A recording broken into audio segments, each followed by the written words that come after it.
श्रीरामपूर न्याय देण्याची वेळ आली आहे। न्यायालयाच्या आदेशाकडे दुर्लक्ष केल्याने श्रीरामपूरमध्ये बेमुदत धरणे आंदोलन पेटले। सहाय्यक निबंधक यांनी सहकार कायदा कलम 23(2) अन्वये 4 मार्च 2014 रोजी दिलेले आदेश आणि छत्रपती संभाजीनगर खंडपीठाने 5 मार्च 2022 रोजी दिलेल्या निर्देशानुसार सभासदत्व मंजूर न केल्याने श्रीरामपूर औद्योगिक वसाहत सहकारी संस्थेविरोधात आंदोलनाला तोंड फुटले आहे। न्यायालयाच्या आदेशाकडे दुर्लक्ष करणे संस्थेला चांगलेच भोवले असून संस्थेतील रिकाम्या जागेच्या सभासदत्वासाठी लढा देत किशोर खंगट, अनिल कारभार आणि गुरुलिंग सुपेकर यांनी 9 डिसेंबरपासून कुटुंबियासह बेमुदत धरणे आंदोलन सुरू केले आहे।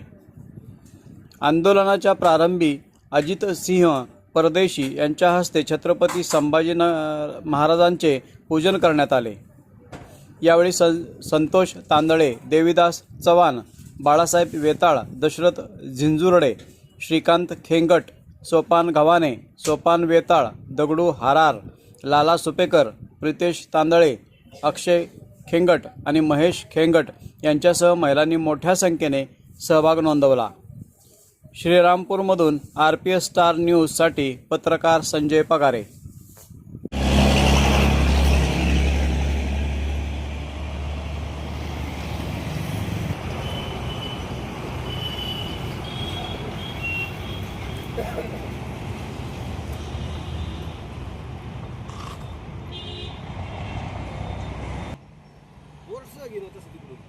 घेतलेलं आहे।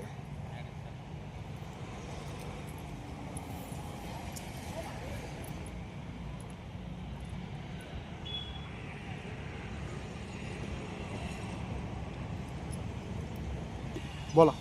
श्रीरामपूर औद्योगिक वसाहत सहकारी संस्थेमध्ये आज बेमुदत धरणे आंदोलन सुरू झालेले आहे।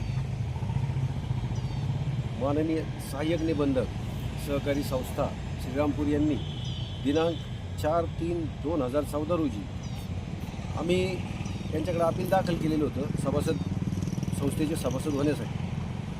कारण महाराष्ट्र शासनाने ग्रामीण भागातील तरुण उद्योजकांना प्रोत्साहन देण्याकरता श्रीरामपूर शहराच्या लगत 23 एकर 14 गुंठे हा प्लॉट श्रीरामपूर औद्योगिक सहकारी संस्थेच्या ताब्यात दिलेला आहे।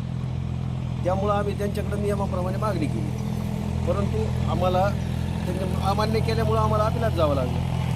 तथापि अपिलात गेल्यानंतर आमची मागणी मान्य करून माननीय सहाय्यक निबंधक श्रीरामपूर यांनी आम्हाला संस्थेचे सभासद करून घेण्यासाठी आदेश पारित केला।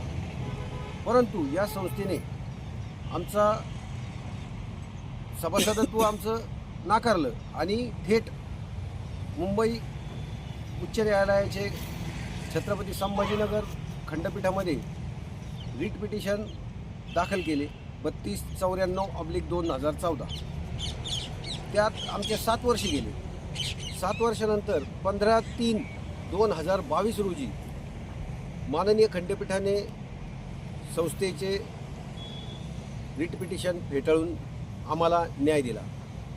पण त्या गोष्टीला 3.5 वर्ष झाले तरीसुद्धा आजपर्यंत आमचं सभासदत्व मंजूर झालेलं नाही।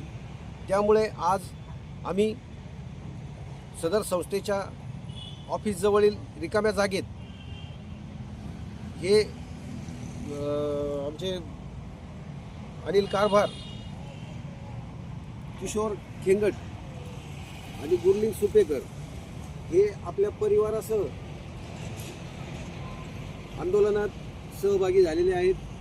जोपर्यंत आमची मागणी मान्य होत नाही, जोपर्यंत आम्हाला सभासदत्व मिळत नाही, जोपर्यंत आमचे नावं सभासद रजिस्टरमध्ये नोंद होत नाही, तोपर्यंत हे आंदोलन अविरत चालू राहणार आहे। याची संस्थेने नोंद घ्यावी।